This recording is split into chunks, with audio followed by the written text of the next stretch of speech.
What's up, everybody? Hey, thanks for coming to hang out with me, guys.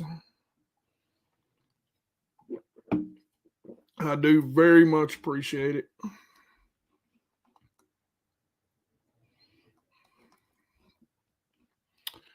Let's see.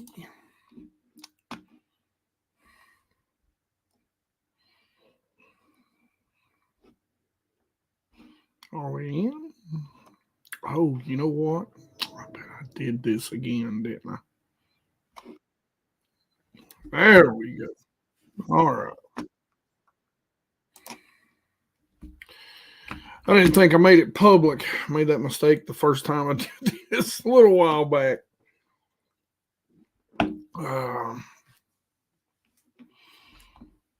What is going on, my peeps?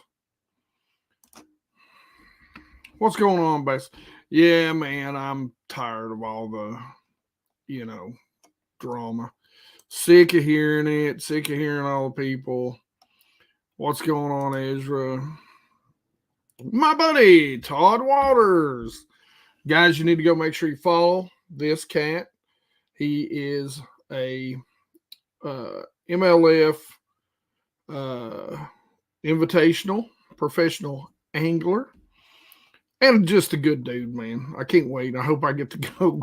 Call me Hanky Panky. Don't, I told you, Todd, don't start that. What's going on, Swamp Bass 2.0? I wonder who won the Alpha Buzz box. It's out there. It's at the end of the last video. Big Jim, what's going on, man? Good to have you in here for absolute sure. Saber, always good to have you. Let's see. What's going on, Douglas? I guess I should say your whole name and not shorten it. We're not on those bases yet, are we? What's going on, River Ramp? It has been a grind. It has been a grind up here, too. River Ramp. Mike, what is up? Just saying hi to everybody right now. Big Jim Travis. Let's see. I hope I ain't skipping over anybody. What's going on, Travis? Trevor, what's up? Brazalo, what's going on? Now, listen, guys, for all you guys that are in here, I don't do a show. This is just a hangout. We're just going to talk fishing, see what's going on around the fishing world that's not tournament fishing, maybe some of you are fishing tournaments, but not professional tournament fishing. We're just going to save all that drama. Lowbrow, what's up, brother? What is going on, Mr. Lee? Basto Floors, really cool box that you sent me, by the way. Thank you very much. Hey, you like that in your ears? How'd BASSGEEK die? Well, he choked on a Diet Mountain Dew. Just like a good hillbilly. Yeehaw! Oh, let's see. What is going on? Terrell or Terrell? Again, hillbilly. I pronounce things wrong. Mr. Hamilton, how are you? How's it going, Arlen? Tony, what up? Scott, how's it going, Scott? Awesome beard, by the way. Gosh almighty, I know y'all gotta love that. Half the audience drops. T-Toms. There's a story behind that in a group I used to run around with. Anyway, so what have you guys been into, man? Sorry, like I said, I work swing shift. I was on night shift last week. I'm going to try and do this as often as we can. I do, again, want to give a big shout out to the Basscast Radio. Some of you guys may unsubscribe to me after listening to the Basscast, because if you want to hear my opinions. My channel is a how-to and a fishing channel. We're just going to talk about fishing, how to catch fish, how we like to catch fish. It's a non-judgment sort of area. So, if you like to get out there and do weird stuff to catch fish, I'm cool with it, man. Maybe we won't talk about that. But, for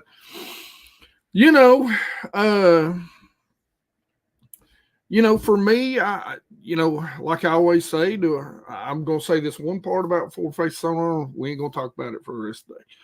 I use it. I like it. I fish Highlands reservoirs. I can't go out and fish shallow every single day. It's just how it is. Super ultra clear. It's just what it is.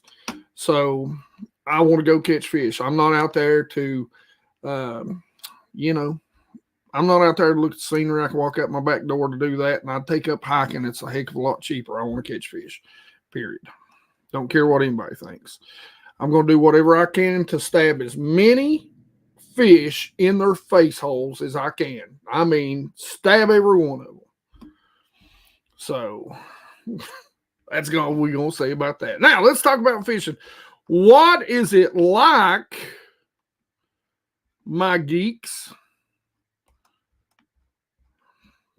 my fishing geeks? What is it like where you're at right now? How is the fishing?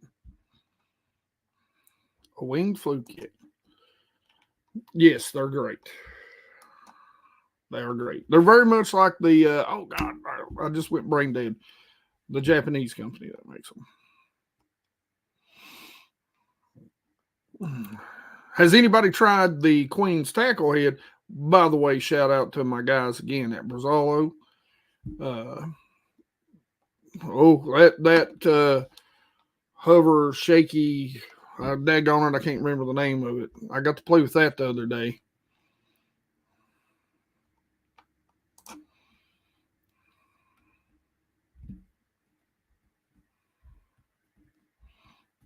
I like to listen to how y'all catch the greenbacks.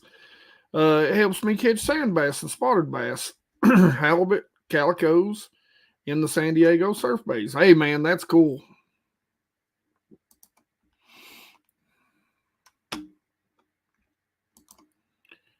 Oh, wait. I hate it when people preach at me about how I'm holding the rod wrong. Hey, you know what I always say, and I tell you geeks this all the time, and I use this. If you're Carolina rigging a buzzbait and you're whacking the heck out of them, you're doing it right. Don't let nobody tell you otherwise. By the way, since Brazzolo's in here, a weed whacker. Carolina rig, a weed whacker. It'll surprise you. Ohio River sucks.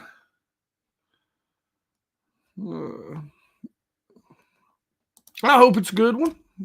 I'm just, hanging out. I know it sucks around here. We're in a drought. Current flow is low.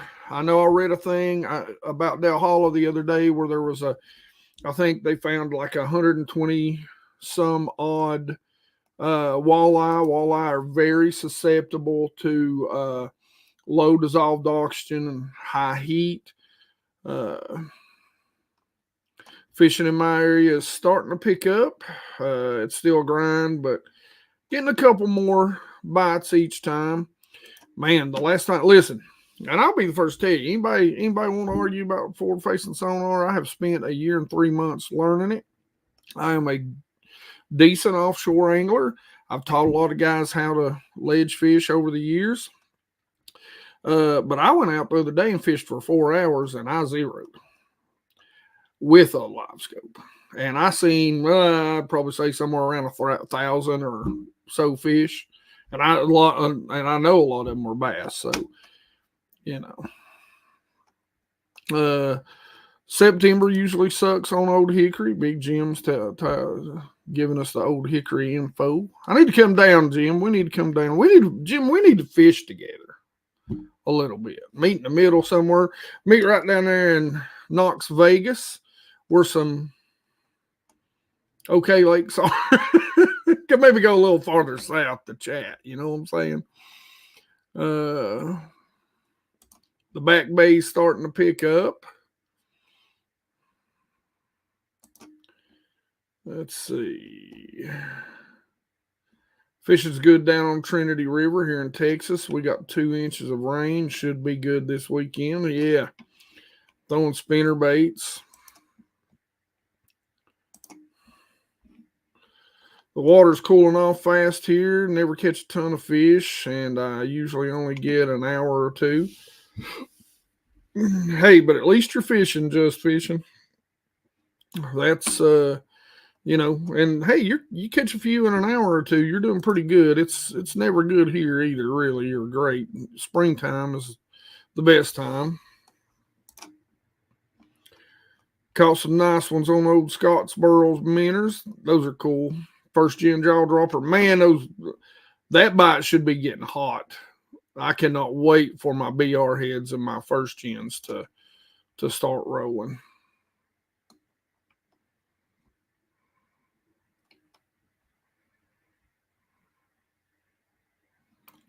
Huh, that's an interesting setup. The tournament I'm entering is 5 legs, 2 fish per leg for weigh-in 5 starting November 10th. That's interesting. So is that an online tournament, or is that just, you know, is that an on-site, like you've got, you know, 2 or 3 different areas or lakes that you're fishing?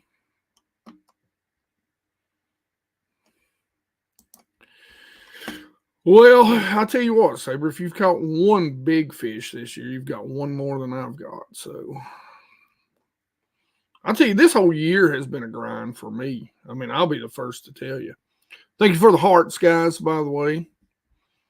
I'm getting caught up. I see that over here and the smiley faces. I can't see that on the StreamYard. 49 people in here, though. I appreciate it. Anybody got any specific questions that they want answered? Fish 35 foot deep on Dale Holler right now. It's about right. That's one of my favorite lakes in the world to fish. Grinding away on Watauga and Kerr.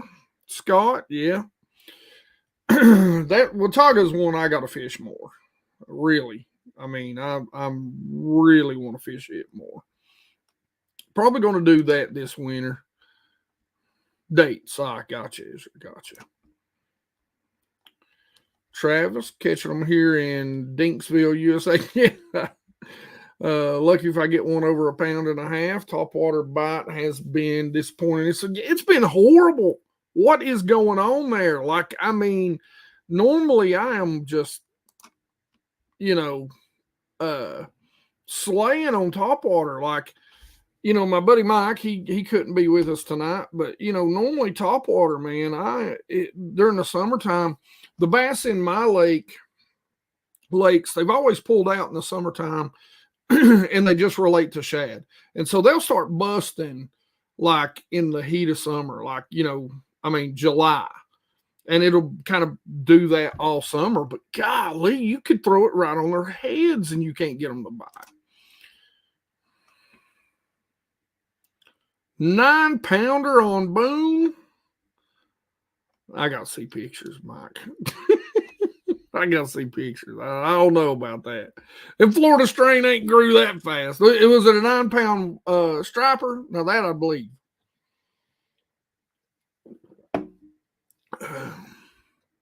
I'm just playing. There's always at least one. Jig fishing really good right now. Guys, I'm sorry. I wanted to put the link, and it was a Navionics webinar. If you guys seen or heard me talking about, you know, September being jig month, at least in my hemisphere, now it's going to be later as you go south. It may already be over up north, but and it's proven true for me almost every single year. But right around the new and the full moon, and I believe it's the new moon is what he said. The new moon is when the big crawfish come out and molt, and the full moon is when the smaller crawfish come out. And apparently the larger crawfish in the wild will only molt like 1 or 2 times a year. But the smaller yearling, they'll molt about every full moon. So there's you another jig tip. Every day. I mean, when should you not would be an easier question. When it's muddy. And then even then I might throw an underspin with a Colorado blade and have it be, black or bright, chartreuse. But I mean, seriously, uh, anytime that is the best bait, that and a jig, in my opinion, on earth. Slow roll it, don't fish it fast, contour the bottom.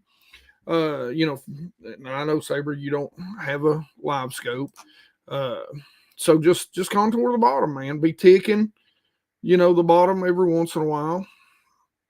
You're fishing from the bank, hold your rod tip up so it,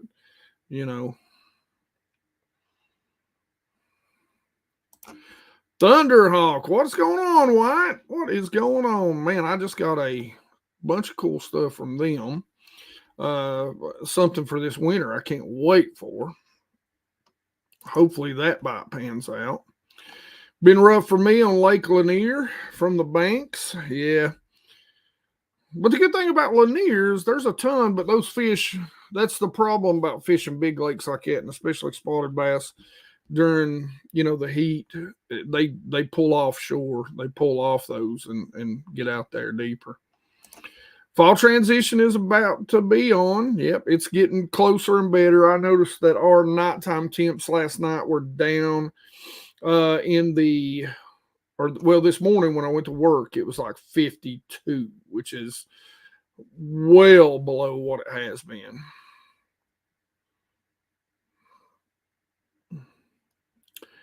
Yes, I agree. We do. We need to get some stuff done on that.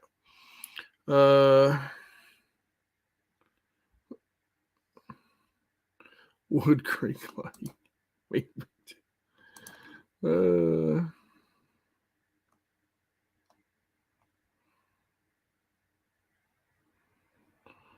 That's something that I need to come down there with you guys for. Do some saltwater fishing. Some reds are on my bucket list. When should I start throwing the old Mag Dog topwater? So the bigger topwaters for me, it's really going to be when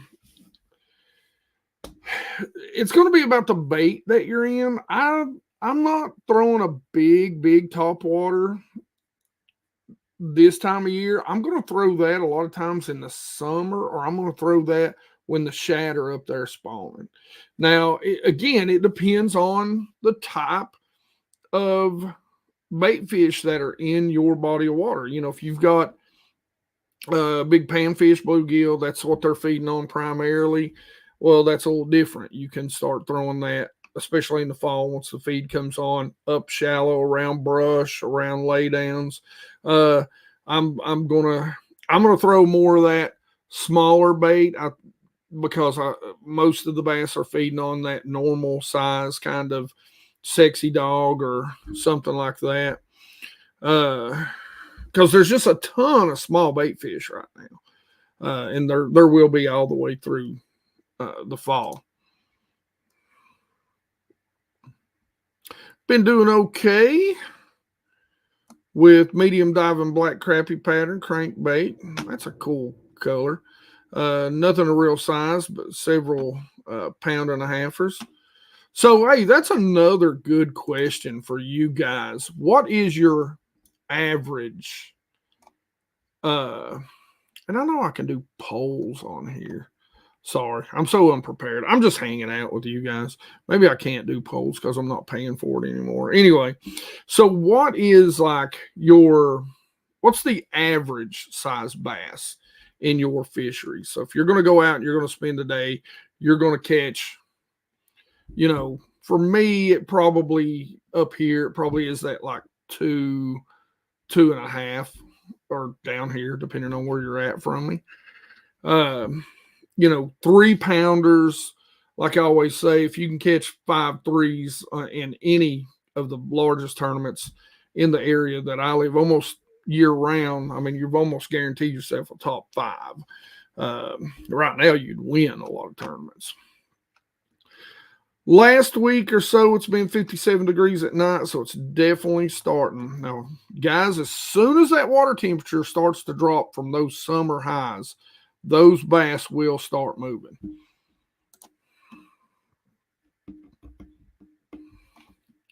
What's going on, Jared? Hey, Bass Geek, thanks for showing us the double fluke setup. I got my PB. Yeah, man, that's freaking awesome, dude. That is why I do this right here, man. That is just happiness for me right there. That's freaking awesome, man. Hell yeah. Way to go, dude. That, I got to quit. I'm going to get all. That's freaking awesome, bro. Good job. Way to go. That double fluke rig right now, and especially that one with the smaller baits, I'm telling you, geeks, you better rig that sucker up, tie it on. I don't care where you're at. As that fall feed bag gets tied on and they get more and more honed in, they are going to go crazy. What's going on, Bass? Good evening. Skunking is better than being in office. You got that daggone right. Of course, I don't know. Sometimes I get irritated. Especially, the worst thing about having a forward-facing sonar, and this is, I was this way with 2D and sonar. You get out there and those fish are there. You can see them. Even with, down and side imaging before forward-facing, you see them, and you just can't get them to bite. You want to talk about mud in the eye. You really feel like you stink at fishing when you know they're there and you can't catch them.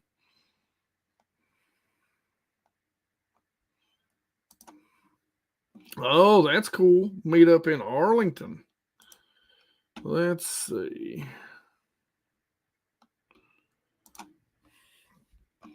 The cool down is doing weird stuff. Had some super hot days. We had a really weird dip.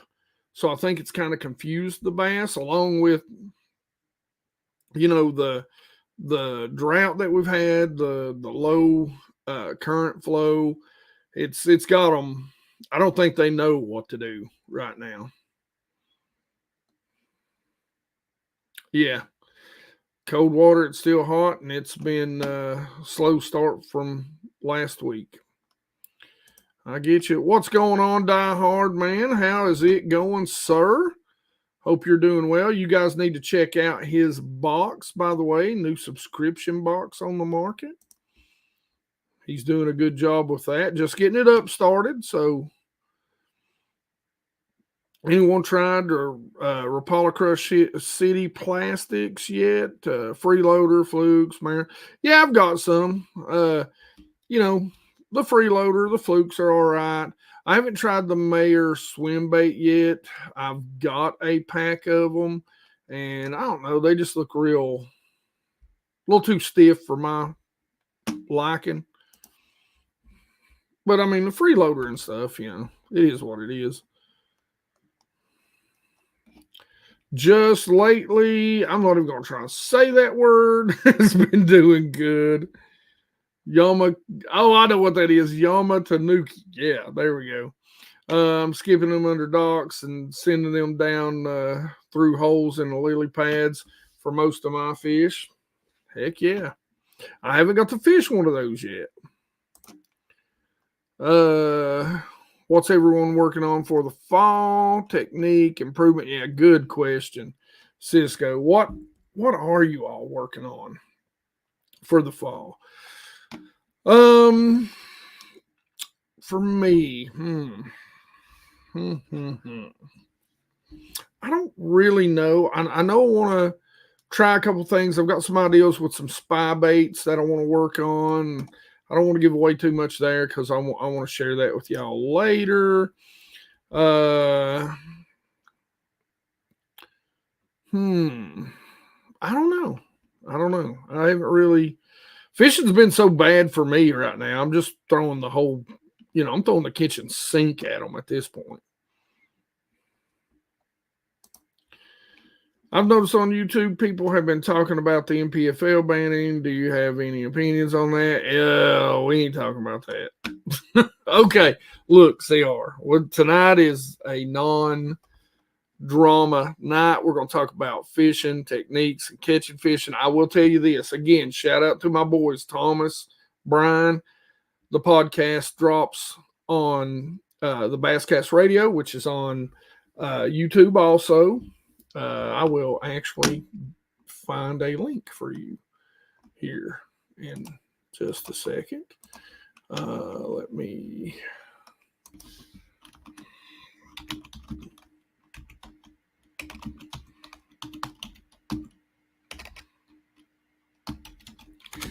But I will, you guys can go over there. I mean, you know, I give my theories and, you know, I hope y'all don't get mad. You know, opinions are like a-holes. Everybody's got one. This is what they have me on to do. Make sure you go check out the Basscast Radio podcast everywhere you can get podcasts and on YouTube. So I give my theories about things. I give my opinions on things. That don't mean nothing. You do what you want to do. When should I start fishing the backs of creeks? Well, just depending on where you're at, not yet. That is still, I would say that's still, for me in the area that I'm fishing, that's still probably a month at least away. Well, bring me one. I mean, come on, if you ain't got enough for the whole class. The popper usually catches them, catches me a fish or two as well. I get a chance to fish near sunup or sundown. Yeah, can't go wrong with popper. Just, have you ever tried the prank, and have you ever tried the oh my gosh, I just went brain dead. Come on, guys, the real expensive popper that I love so much. Listen, I'm tired. I'm working day shifts right now, and I just recorded a podcast, so forgive me. My brain is saying bed. But the Rico, yes, gosh almighty, so sad. The only topwater I'm scoring on is a bone-colored Chopo. Hey, have you guys seen? I mean, I never have, because everything's out in my boat. Have you guys seen the new spinning image from Head? It's got the hole in the prop? Man, that thing throws off some bubbles. It's pretty cool. My daughter caught her PB a 5.25 pounder last weekend on Smith Mountain. Smith Mountain. Gosh, I hate everybody knows about Smith Mountain right now. I do. I've been wanting to come up there for like the past 2 or 3 years and just have never had time to do it. That lake got hit hard by the LMB, largemouth bass virus, years ago. Really hurt it. But gosh, it has been getting. I've watched it. You know, I follow a lot of places and people up there. That's about 3 hours away from me, and golly, it is getting so good. It has been so good. Now we're gonna have the pros, like two pro tournaments stopping on it next year, so it's gonna get shown. The good news is that it's such a big lake too.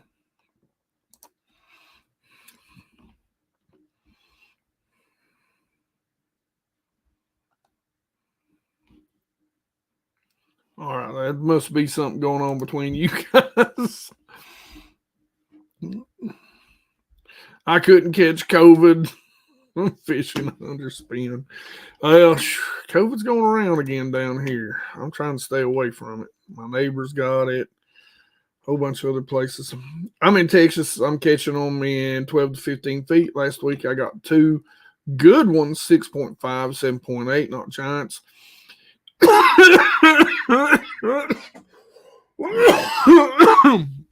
All right. Everybody raise your hand that a 6'5" and a 7'8" is a giant where you're from. You Texas guys. Maybe those guys that might be on here in Florida. Just old school. Fishing old school.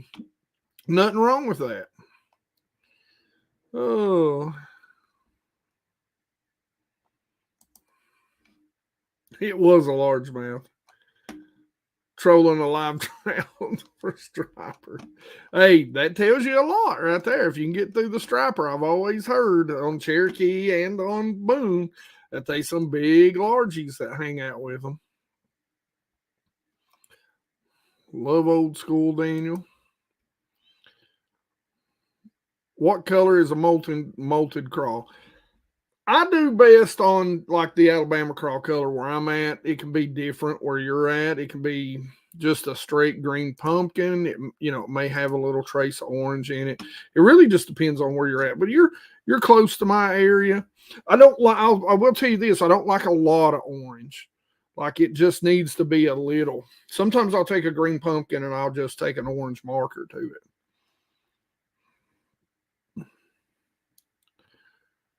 So I'm sure it's based uh on region, Uh so I would say here now if you live more south, it's probably going to be, a little later. It may be more toward, October. And it may be more, let's say if the new moon falls later in September, depending on how far south you are or how far north you are. It could be, it could actually be in August. So it's just one of those things you'll have to kind of try out.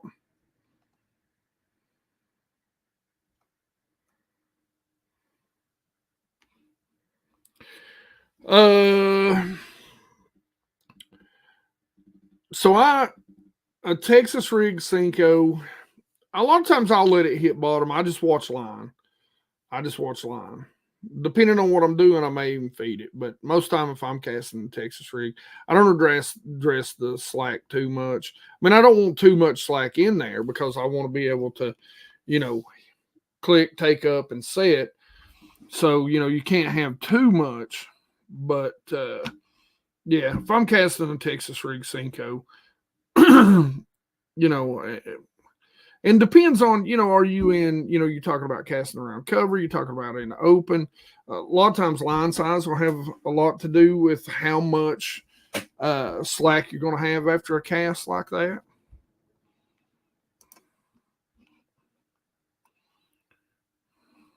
There you go. Texas, it usually happens in late October, early November. What part of Texas you in, Cisco?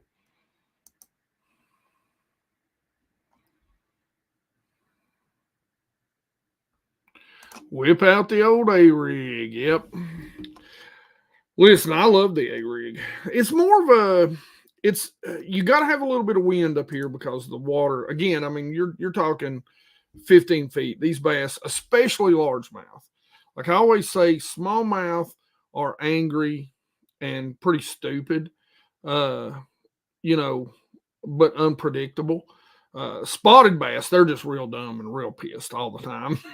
And then largemouth, though, they're smart, fairly predictable, but they can be in clear water when they can be such sight feeders. It's so hard to get them to commit.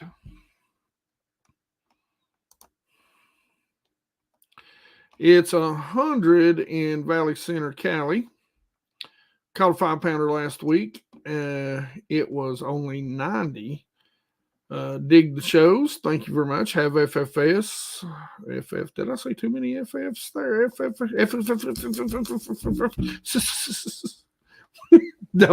Don't use it much. I'll try everything else before I use it in place. I've been using a lot, but it's because of my situation now. I've also wanted to use it a lot because I want to get really good with it. But then you've got to find that balance.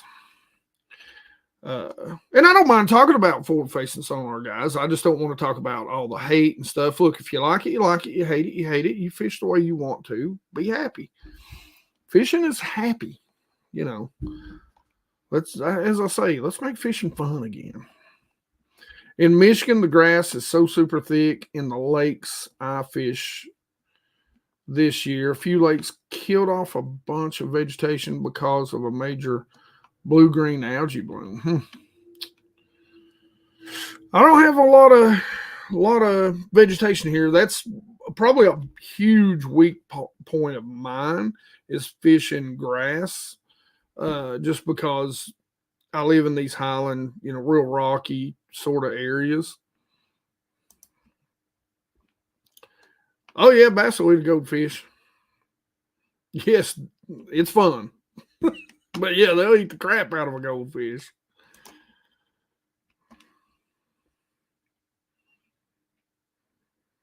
Oh man, yeah, that would make it real tough. 20 to 30 feet out. I mean, good Lord. Now, that makes it tough to land them, even if you can get a good cast out there, if they're out there on that far edge. I do not envy you, sir.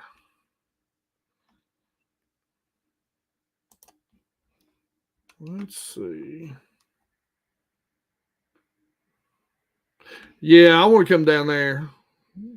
I don't know if you want to get my big rear end in that bass buggy. I'll just bring the Camus with me. How about that? Average on chick, probably 2 pounds for me. Let's see, 2 to 2.5, yeah, 2 to 3. That's a little higher, 3 pounds. Average size bass between 1 and 1.75, but there's plenty of 4 and 7s. They restocked the lake. Wow, that's nice. Old hickory, 1 3/4 to 2 pounds. In the ponds I fish, 1 to 2 pounds. Back Bay is about a pound, pound and a half. Kerr Lake's about the same. Yeah, definitely. Kerr's definitely. Kerr's went kind of downhill a lot, unfortunately. Fished a regional in the BFLs there one time in a hurricane. 100 yards. Let's see. I easily have 100 yards plus in my legs. There's a place where I can go. That's a lot of grass, man. Haven't fished in my new area. Yeah, man. I asked you this earlier, and I don't know if I hadn't had time to get back to that comment. You settled in, man? Still unpacking? How's things going down there? Yeah, they're pretty big down there. You can find ditches with 10 pounders in that place. 2 to 3 average. See, that's pretty good, Daniel. I mean, 2 to 3. Don't call me Mr. BASSGEEK. Just call me Hank, or you can call me BASSGEEK. I don't care. Goof Troop. Okay.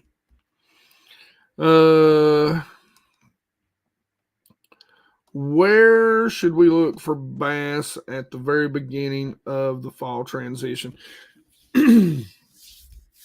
So what I've discovered, and this may not be the same because, again, that is the one thing I do like about forward-facing sonar is that I'm learning more about bass movements and this sort of stuff. So one of the things that I've learned, at least in my area, there's 2 sets of bass. So you've got these bass that are nomadic. They're really out there on the main lake following fish around.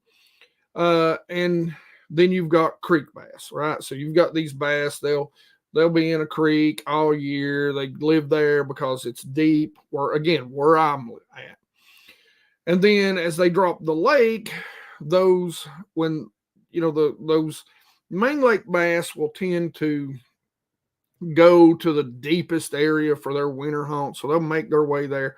The shad will make their way, and then they just kind of go to the banks, go to the bottoms. And then the creek bass, as the lake drops, it kind of pulls them out just a little bit. So, what ends up happening is then that becomes active.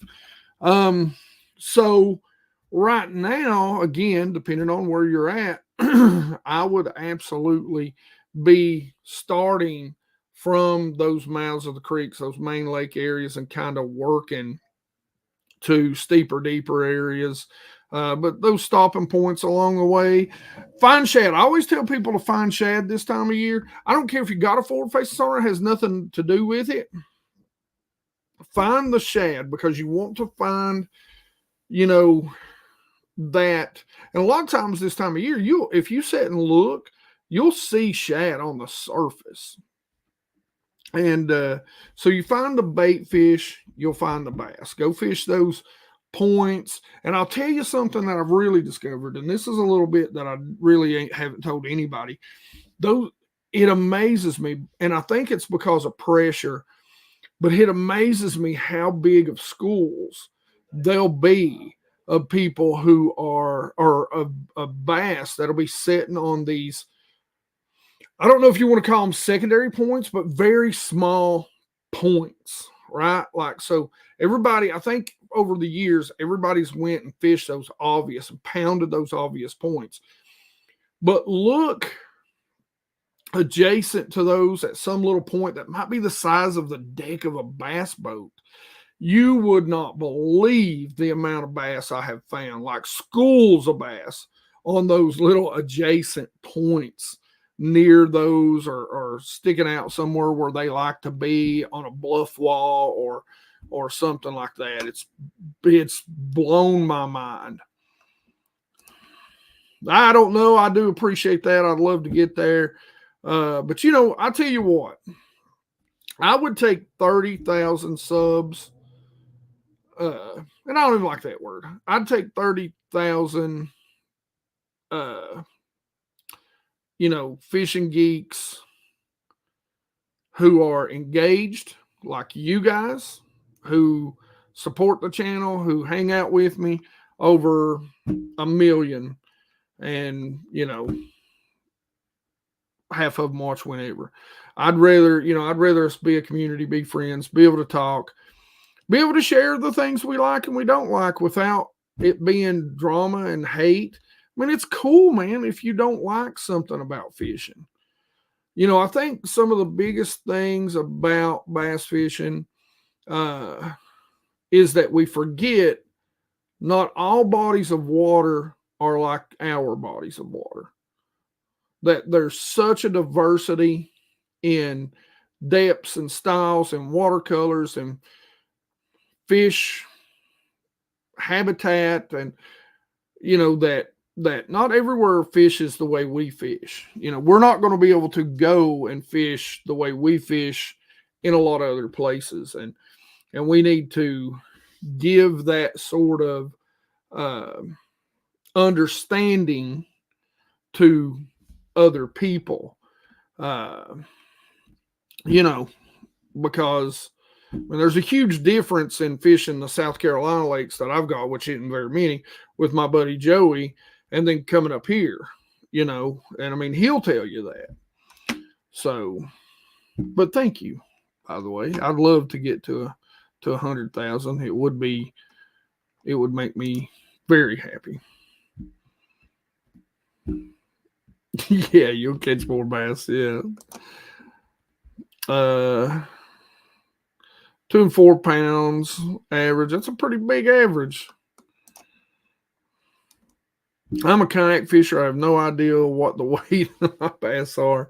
But a big fish is over 20 inches. Well, that's and again, it depends on time of year as to how much, a 20 incher, depending on the area of the country. This is great. Depending on the area of the country you're in, I catch a bunch around 18 in length. Most of the fish are super fat here. So a 20 incher there could be as big as what do you guys think? Tell me if I'm wrong or right. If it's really fat, a 20 incher could easily be 5 and a quarter. Where I'm at, a 20 incher, most 20 inchers look like their belly's eating their backbone this time of year, I've gotten live just because I don't want to see that hog almost eat my bait. Thanks, River Rat. Ouch, our grass isn't near that far out. I just don't have grass. Hey, lowbrow. Let's see. Thanks for the shout out on the box, brother. Y'all make sure you go keep an eye out on him. Swim baits, I suck at them. Now, are you talking about big, hard swim baits? Or are we talking about soft plastics? What kind of swim baits are you talking about? River rat?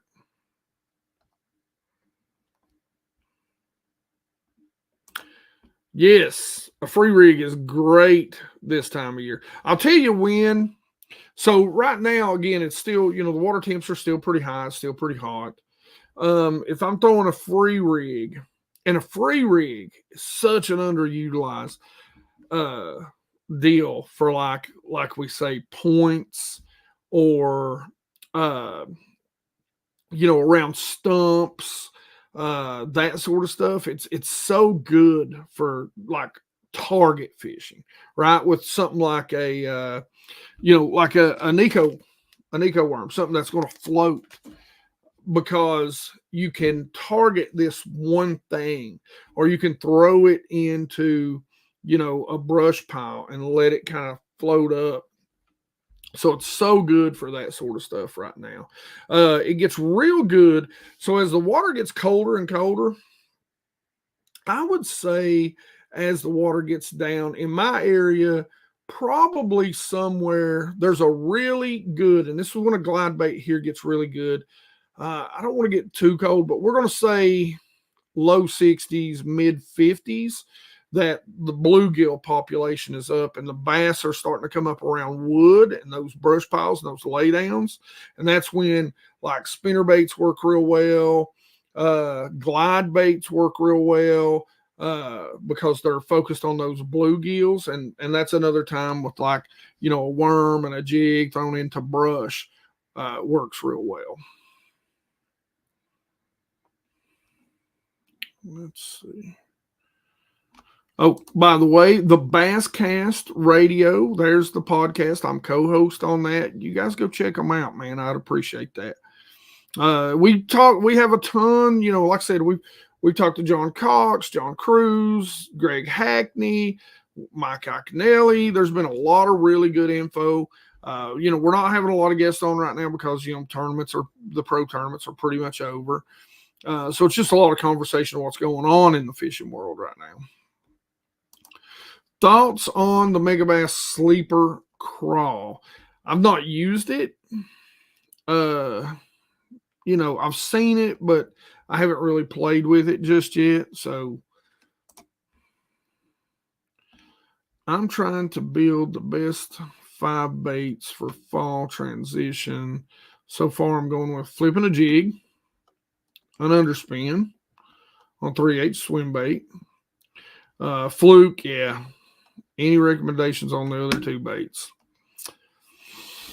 And a lot of that's going to depend. For me, fall transition, you got the most part covered right there. I'm probably going to throw a jig head minnow in there for me. Fall transition, and I'm thinking about my lakes. That's a whole lot of coverage right there. That's pretty good. I you've got an underspin, but another good one is a multi-blade. Oh my God. So this is how tired I am right now, if you can't tell. But a multi-blade, like a 2, at least like a 3/4 blade spinner bait right now would be real good. A spy bait is real good. A spy bait is very good right now.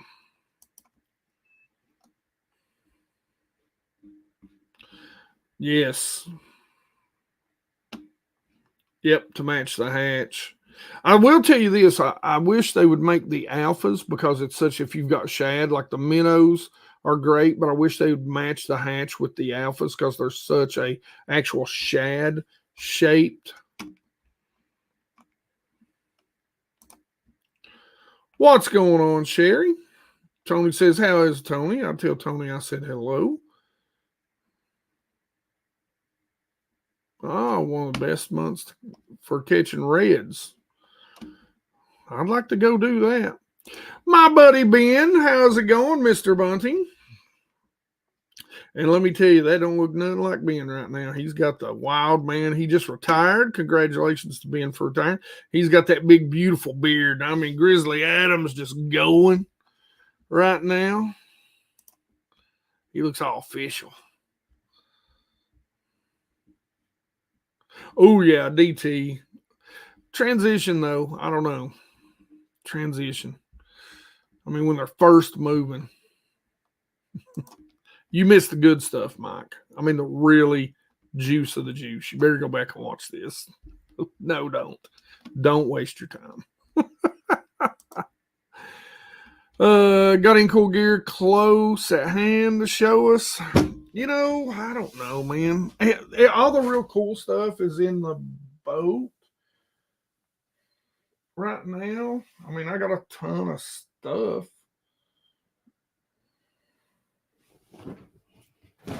Let's see.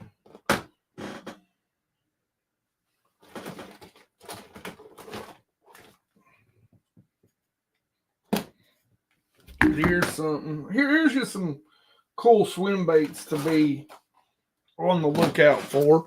Here's a cool little swim bait. Let's see if I can open this without. So this is from Deep Creek Lures, and this is something that I really like. I like the tail. I wish they would. I never could find a kind of a clear, but check out that tail. I mean, that is a legitimate boot tail. I mean, look, it legitimately looks kind of like a little foot, like there's the heel. I'm trying to turn this the right way. But that is great, slow rolled. Haven't got to really try it just yet, but that's something that's pretty cool. Deep Creek makes some pretty cool stuff. And then this is a cool little, and I got to pop this open, so forgive me. Swim bait from Raid. And what I like about it is that it's wide and it's flat, so it's got a real wide wobble. So I know it might be hard to see that, but check that out. Look how wide that is. Then so the back is flat. Look at me. I don't know. I'm trying to get my big ugly hands out of the way. Forgive me. And then it's got that real big belly and just a kind of a standard boot. But that's got a real big wobble. That's the full swing from Raid. I got a few of those. Haven't tried those out yet, but those are on the winter or later to-do list. I don't know, man. I don't even know, just to be honest with you, what I do and don't have. Let's see.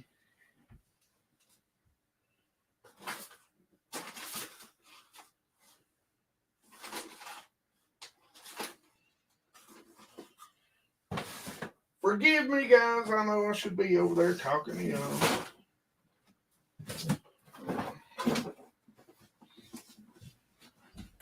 Here, you want something that should be banned? Try a hydro wave. Well, let me give you my thoughts on that.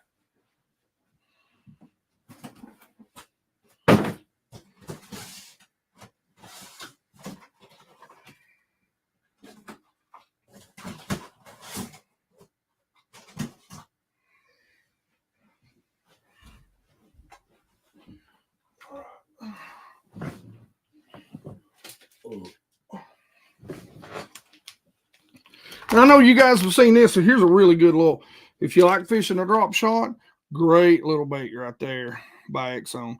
It has done work for me also on a jig head. Now, I don't get to fish frog a whole lot, but Thunderhawk makes a killer frog. Check this out.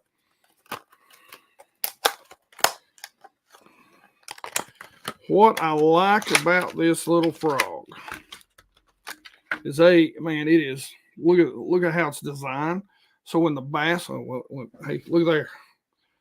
You think I'd know where the camera is, but when the bass hit it, it's got that little dip, so they get the hooks, even though the hooks are still pretty protected by just that little bit of bowl. But man, this thing is super crazy soft. It is soft. So might want to check that out if you guys, it's got all the grass. I'm gonna ruin that. Let's see. So you guys seen, if you didn't see my short, check this out. You want a pretty swim bait. Now, I love swim baits, okay? Here's you a swim bait. That is pearl. And it's you can't really see it. I got a little too much light in here, but that's actually see-through. You can do this in 3 sizes. This is Ramsey. And you want to talk, that thing is soft. I mean soft. Now, what I love about this style of bait is that swim baits are like crankbaits, body style wise. So the bigger the fatter, the wider the wobble, the more the tail kick, the skinnier the more narrow, the more flat, the more natural. This is what I would consider a summer or a warm water swim bait. Now, he makes them so soft you can fish them in the winter, but I like them a little more during the summertime. I start leaning toward like that Raid. Like, oh, I got a couple other things right here for you scopers out there.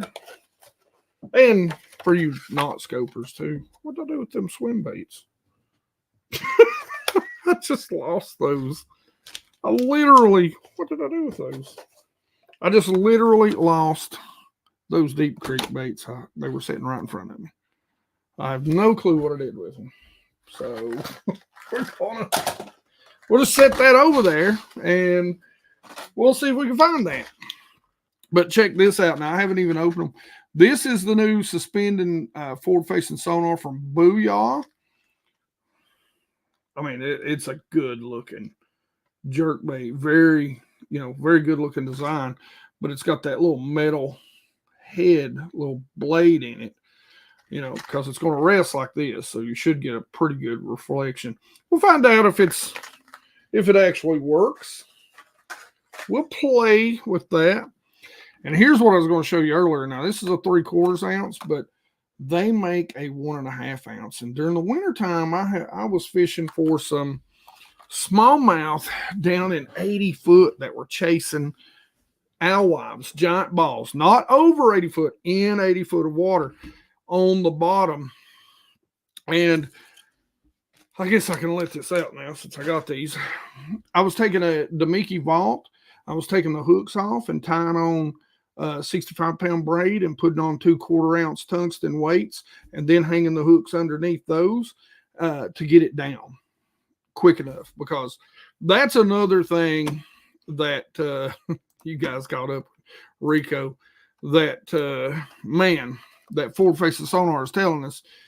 I've got sonar footage when the water temps are in the low 40s, upper 30s of largemouth bass being 5 foot under the water chasing shad like it's summertime. They just don't bust the shads. Man, they know so much more than what we give them credit for. Thank you guys, Rico. I appreciate all of you. Hey, Ralph, what's going on, brother? Hope you're doing well. You got to try the prank. And again, got a 15% off code for LoreNet. You should go check that out if anybody wants it. I think it's just like BASSGEEK 15, I believe is all it is.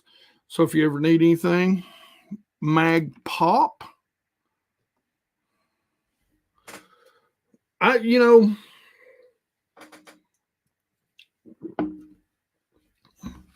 go 2 different ways. I always say go bigger or go smaller.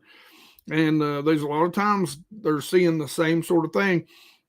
If you can get around and see some bigger bait fish in your area, absolutely pull out that Let's see.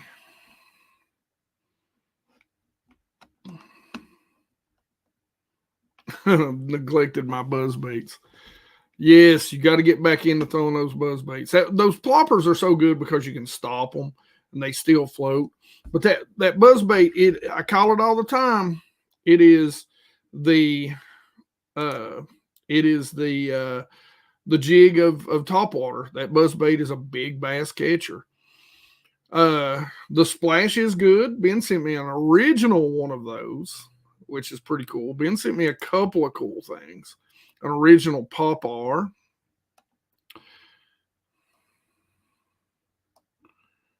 Still getting hit hard every single weekend. Well, day really. Yes, congrats to Ralph's daughter on the PB.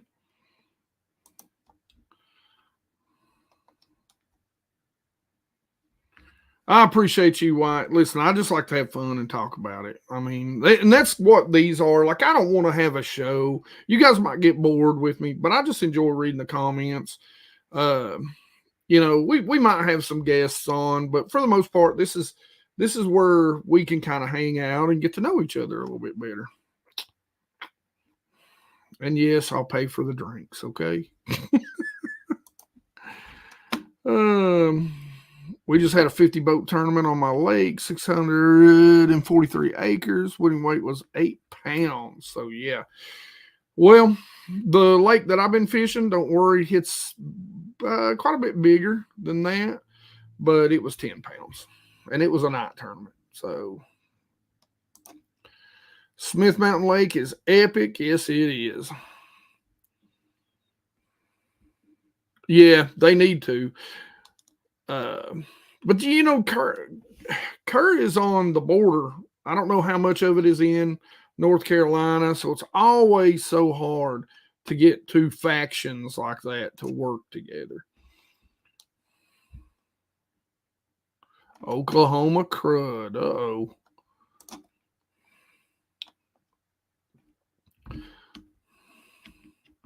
Not in Cali. Those are just nice ones. Yeah. Yeah, I know. You're another one of those states. You, Florida. A 6.5 would be the biggest bass most fishermen around here has ever seen. Yeah. Yeah. Got big salmon, pike, muskie around here. I fished a club a few years ago, and they had a 6-pound pot. So in every tournament, and they fished 10 tournaments, I believe it was, plus the classic, and they had a 6-pound pot. I think it took 2.5 years. So he just kept building until somebody won the 6-pound. And I mean, it was an ungodly amount. I can't remember what it was, like 2,500. I mean, it was more than the tournaments paid out. It was like 2 years for anybody won. Good bass anywhere. Yeah, no doubt. Be a great one up here. Break my personal best largemouth.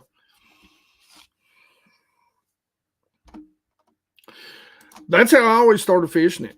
I let a Senko fall naturally. I've gotten more now to where I've started using it, and not a Senko. The Yum Dinger, because it's more durable. But it's the Yum Dinger, especially in clear water, it's so deadly on a and it stands up better than like a Senko does.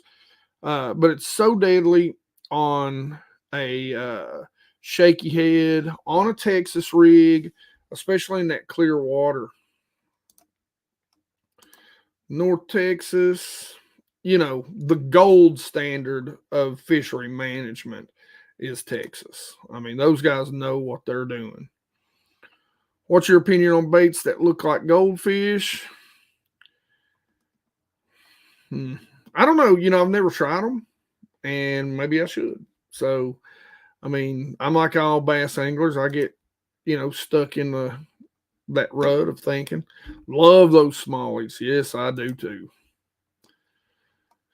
Temps for me going from the 80s this week to the 60s by next weekend. Yeah, I think we're having another good drop here.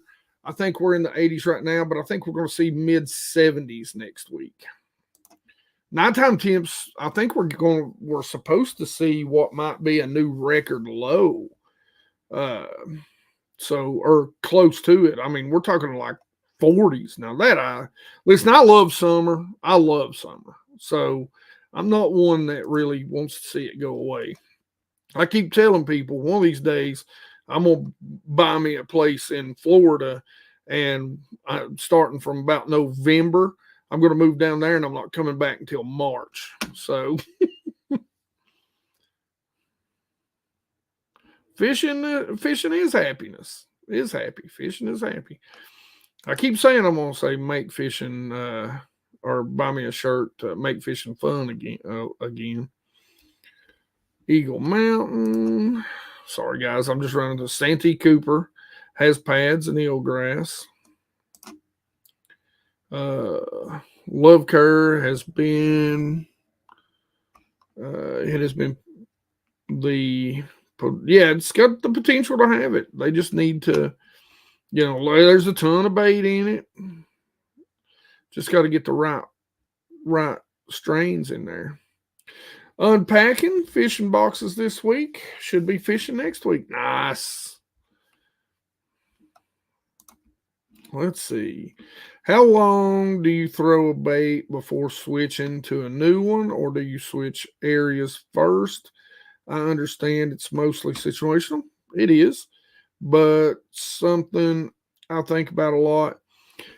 I give it probably.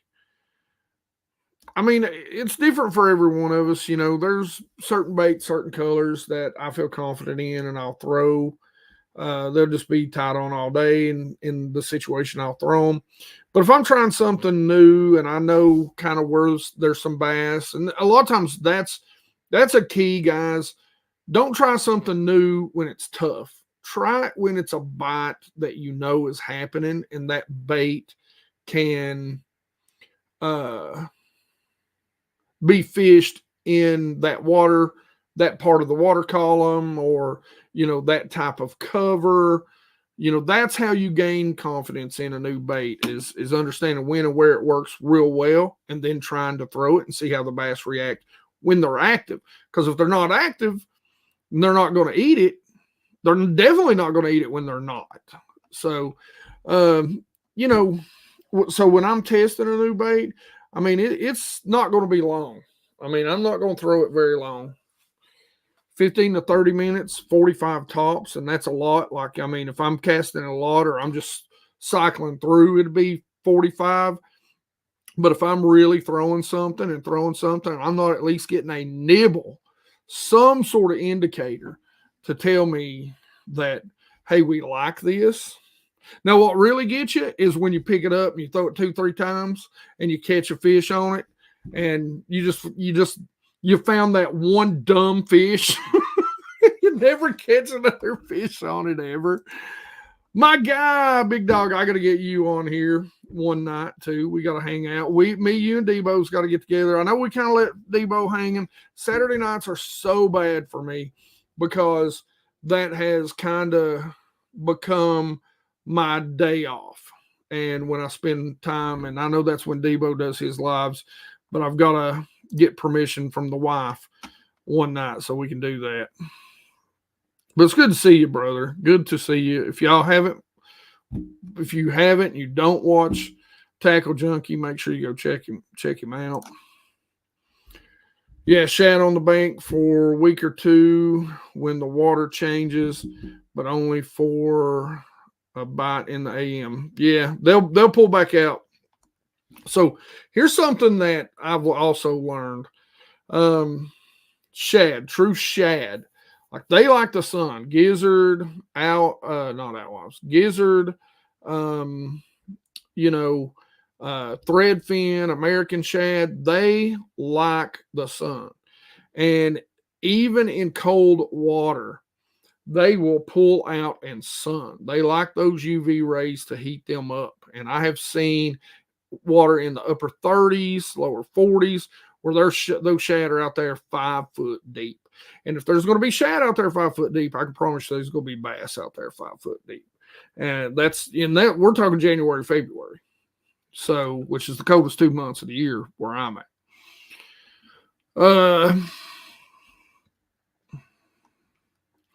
Yeah, Curry is a great lake. It can be tricky at times. PB Blue Cat there. What's going on, Flounder?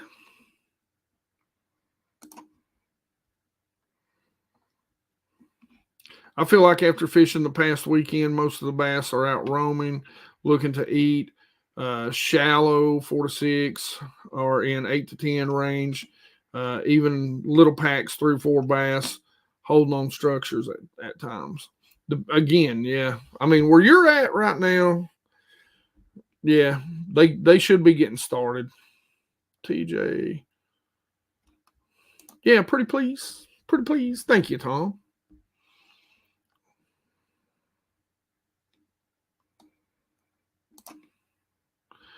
Yep. To be the fall transition. It is crazy.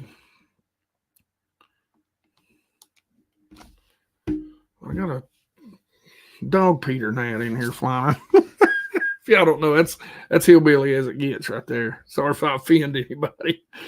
Yeah, too many people get offended when someone disagrees with their stance and it ends up being senseless drama. I agree 100%, man. You know, me and Mr. Ben here, we talk about that a whole lot. You know, Ben used to be a pro way back in the, well, I probably shouldn't say it that way, Ben. I'm sorry. But back in the day, I'm sorry, Ben. I don't mean to make you sound too old.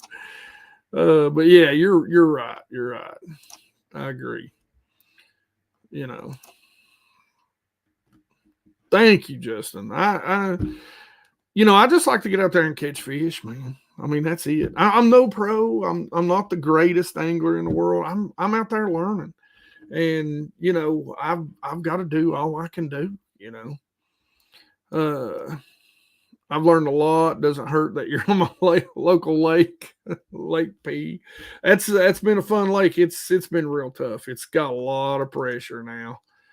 I tried to stay away from it this year, but Lake F ain't helping me out like it did last year. It's getting an F. It is getting an F. Failure on that lake.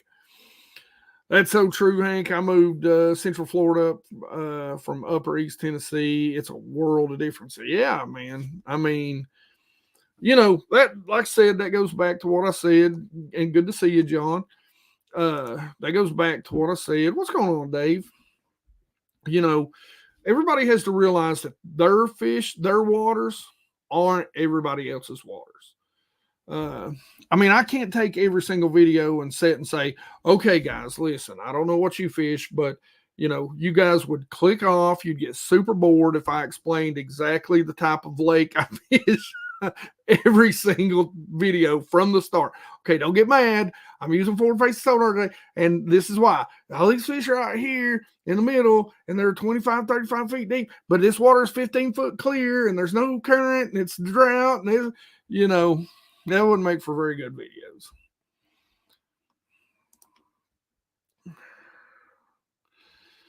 I caught a 20-inch and an 18-inch back-to-back a few feet down the river. Caught a 21-incher. Nice. That's a good day, bro. That's a good day. What's going on, Glenn?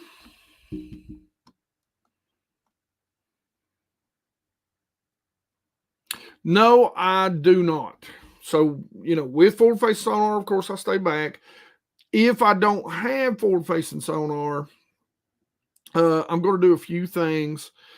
And I'll tell you, I learned a long time ago that there is a pattern. So when bass start busting, 90% of the time, there's a pattern. And what ends up happening, and I've seen this, they'll either be chasing, for some reason, the bass just feel comfortable. There'll be 2 or 3 general areas, maybe even more, where they bust all the time. And I'll tell you, South Holston is a prime example.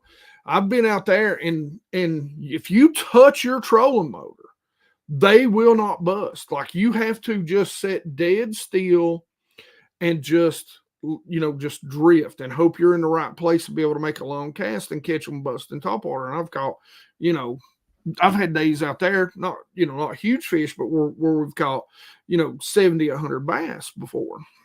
But as soon as you touch that trolling motor, and I mean, it's just crazy. So bass know that a boat's there. I mean, you can't have something that big, sitting out there. It'd be like me sitting behind your couch, my 200 or 320-pound rear end, me thinking you don't know I'm there, sitting in your living room.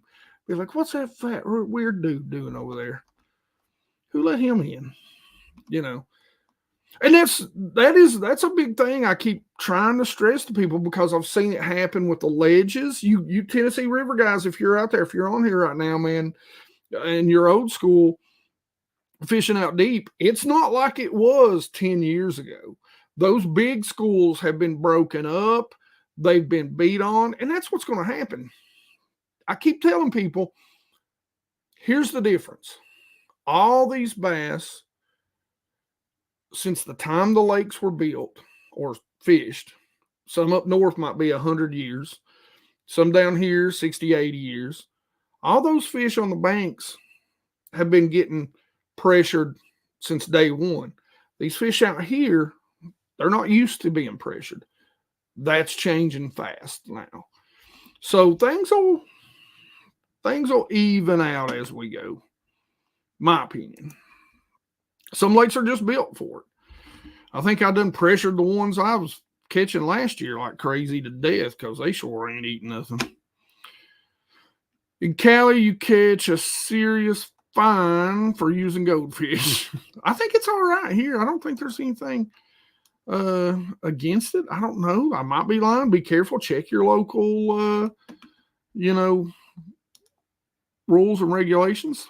So tired of the drama around, you know what, fish how you like. Yeah, man, have fun. And I get it. Look, I get a lot of guys, I get, that fishing is especially the tournament side, it's tough. And I get it on the co-angler side. My problem, my thing with the co-angler side is, look, you can buy a Garmin. I'm pretty sure, I'll have to double check this, but like a portable unit for, I know you can buy one from Humminbird that's got forward-facing sonar for ice fishing. I've never understood why we don't allow co-anglers to have electronics. If we're going to allow the other guys, I mean, you can cast a lot of stuff. I mean, how long is it going to be before that transducer is so small to where you can, throw a rod out there, or put a rod on a line, or put a transducer on a line and be able to float it out there? I do like what Slick, I think Johnson said, do the 3 fish limit with the, and combine that with the boater. I do like that. I like people. I always say it's easy to point out a problem. It's hard to give a solution. If you don't like something, give a solution other than no. Let's fix it. Let's find a way to fix it. I fish Texas Lake Ivy. I've heard great things.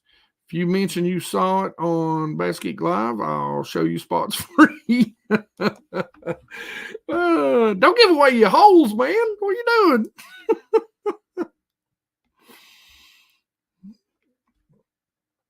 Yes, the Tiny Whopper Plopper 60 is very good. Very. Thank you very much, James. Thank you very much. We try. I mean, we don't do this full time. Thank God for Mike, man. He helps out so much. He's done a great job. Even you guys have said, the editing and the camera work has been so good. Caught 2 on a free rig today. It's a good rig, man. I think it gets so under. And by the way, for you guys that didn't see the jig video, man, y'all really gotta check that out. Man, it is time, especially when it's tough. You want a tough. Now this is going to be more of an open water thing, where you're like on points but stroking a jig, dude, stroking a jig this time of year, it can be money. About 4.5 pounds. There you go.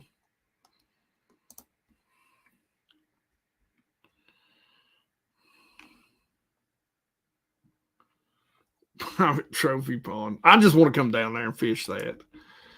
If I catch a PB, I couldn't count it truly as a PB, but I'd still enjoy catching it. I ain't gonna lie. I'll shoot fish in a barrel. There you go, Saber. I should have known. I should have been like, Saber. Yeah, I should have known that one.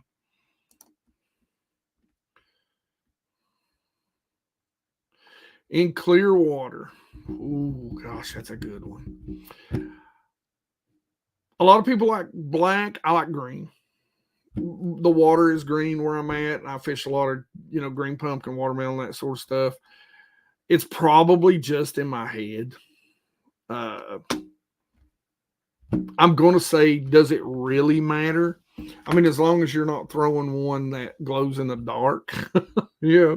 But if we're just talking about silver, unpainted, green, black, it probably doesn't matter a lick. What's y'all's opinion on that question? Get the rest. We'll get the poll.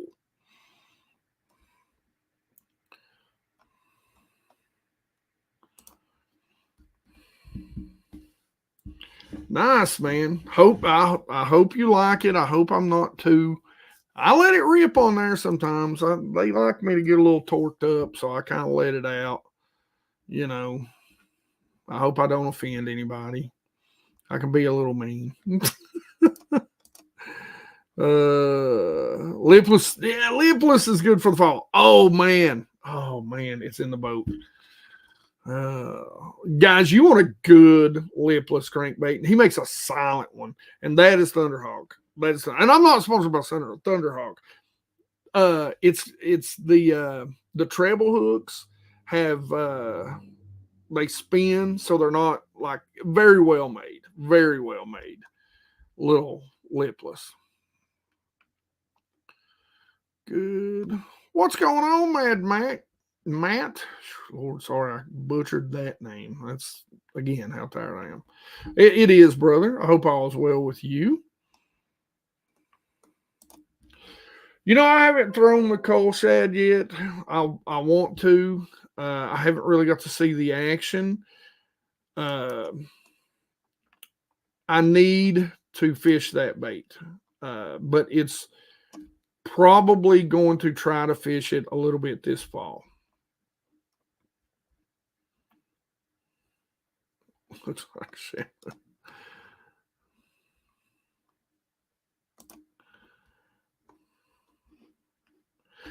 And that's me. I've heard good things about it.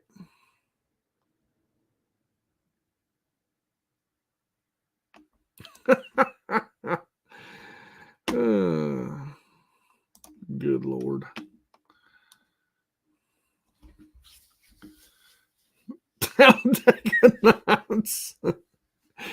He's 7 right now. I mean, that's about right there, right? Like you might get him saying that he might be on you like a spider monkey.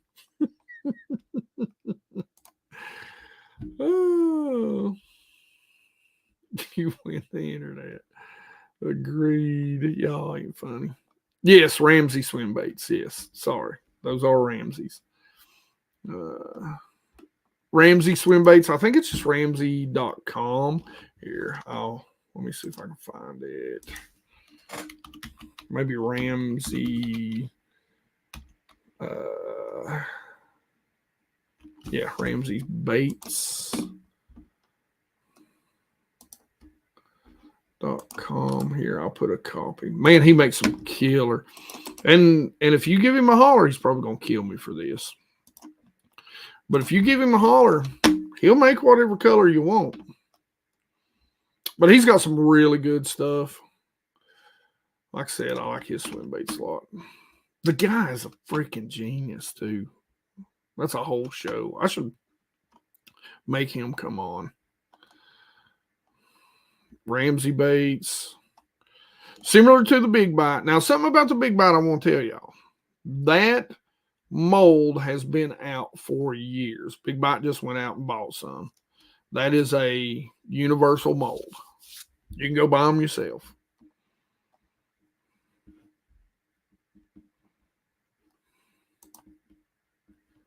They're good. I've been trying to get him to come to the East Tennessee show. He would sell so much stuff. The guy is incredible with what he can do. Die Hard, be good, brother. Yeah, I'm going to have to get off here, too. I didn't realize we've been on here for almost an hour and a half. Have you used any Rapala scatter wraps? U-shaped lips? Yes, I have used some of those. I think, if I remember right.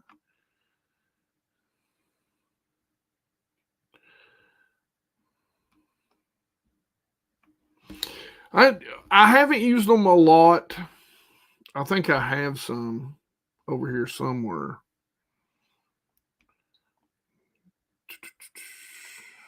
Y'all be good. The riser, yeah. He can't comment.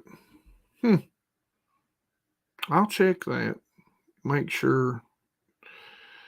So many stinking porn bots on here right now. I hope I didn't accidentally block him. Tell him I'm sorry if I did. I will go check that in the morning. But yeah, I just go down through there and report those. It drives me nuts. And I was noticing on a lot of other channels that they're out there. So apparently something's going on. Hopefully YouTube gets them. Yeah, that quartz candy is a great clear water. So good. Why are you telling everyone about the long A-bomber? Oh, man, that ain't no secret. That ain't been no secret for a long time. That thing is, it's a great listen. I know Pradco, Lornat Bomber has to hate me because I say all the time that is a horrible jerkbait. And it might have been a great jerkbait, 20 years ago or 30 years ago when it first came out, ahead of its class, but it is a incredible wake bait for smallmouth. If you northern guys are not using a long A for smallmouth when there is a topwater bite, do yourself a favor. You got to throw it on a spinning gear.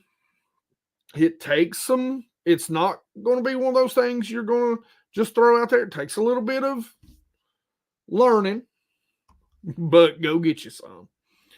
Bone, any sort of, they make 100 million crazy colors. Evening, Neil, man. Good to see you. I appreciate all you do. I know you're probably already gone because I'm so far behind. 100% Watch Squad. Hey, like I always say, join that. That is the best way to support us. Dexter's Lure Lab. Give us some rattlesnaker tips. What? Now, what do you mean, snaker tips? Got to update me on that one. Well, you be careful out there, Neil.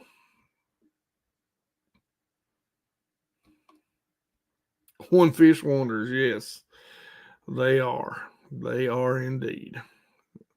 Because what you do, what I do is I'll go out there and I'll catch one good one on them. I'm like, well, man, I got to buy 30 of these. I just must not have the right color. Any bait ideas to mimic tiny emerald shiners? Float and fly, drop shot, small minnow. I mean, you're dead on. I don't know what else to tell you there. That's all good stuff. Really small, like a. I'll tell you what. I don't think they might even make a color emerald shiner, but the 2-inch. Gosh, I always forget. I always want to call them Oh God, what are they? Where are they at? I might not even have any in here right now. Easy. The Easy Shiners. The Easy Shiners by Kitech are really good. And the Demiki is another good one. They're Armor Shad paddle tails.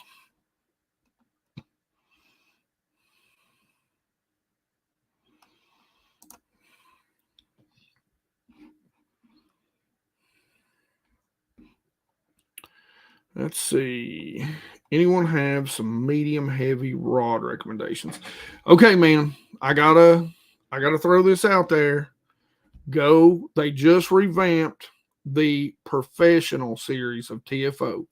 Now, for you guys that don't know, me and Saber had this conversation the other day. So TFO was originally a brainchild or partially a brainchild of Gary Loomis. So they are very well built rods. But they just revamped it. I don't have any of the new ones, or I'd show you one, but they are incredible. I might have one of the old ones sitting over here.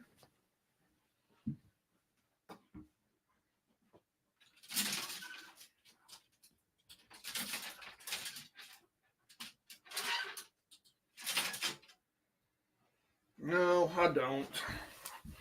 They're all out there getting used. I think they're like $130 rod.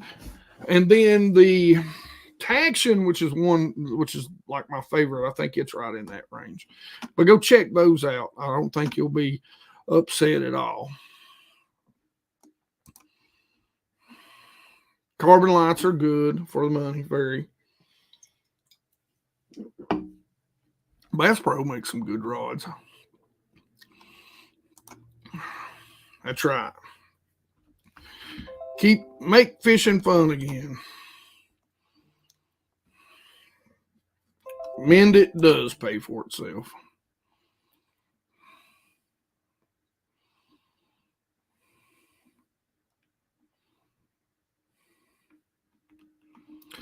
I tell you what, I fished Bass Pro rods. If you go back and look at some of my older stuff, one of my favorite, and I think I gave it to Jeremy, but one of my favorite jerkbait rods was an old carbon light. And I mean, if you like a deep cranking or a cranking rod, I don't know if they still make them, but they're crank series, and you can't beat a pro qualifier. I mean, that's $100, and they go on sale. If you watch about every other year, they'll go on sale for like $49.99. So they'll go on sale one year for like $89.99. But then the next year they'll go on sale for $49. So it's buy one, get one free. And it's got dual braking on it.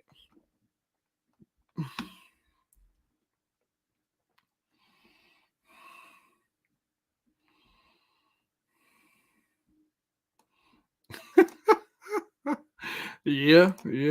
Of course, I mean, I can't say nothing, Neil. Look at my big rear end. Like I ain't making no noise.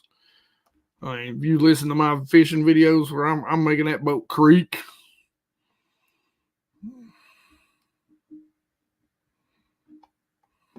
Oh man, right by the Springfield store. Ice fishing sled.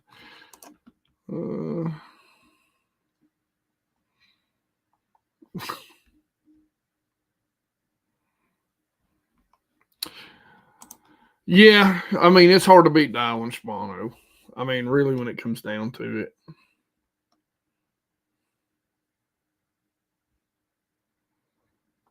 There you go. That's a good thing about Mendit. You can create some. I like the SLX, the rods, but they're good. They're a little soft for me. Saber again, be good, brother. Thank you. Like, share, and subscribe. Thank you very much. Frankenstein baits are the deal.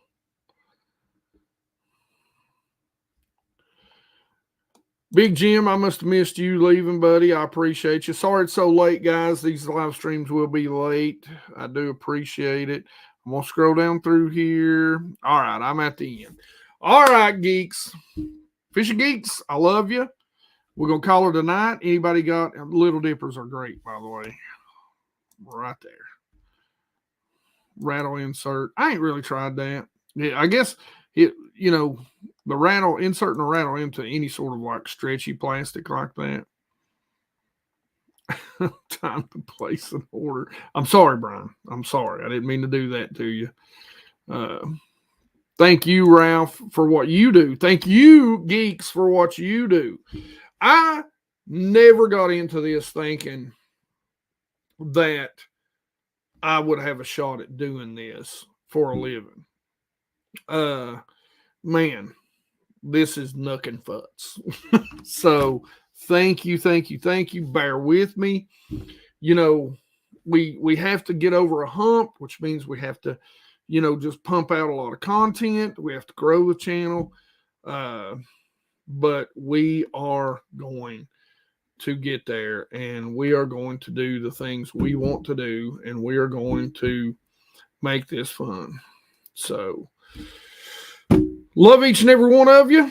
We're going to try and do this roughly every Wednesday night if I can, and it'll be about 9 o'clock every single time.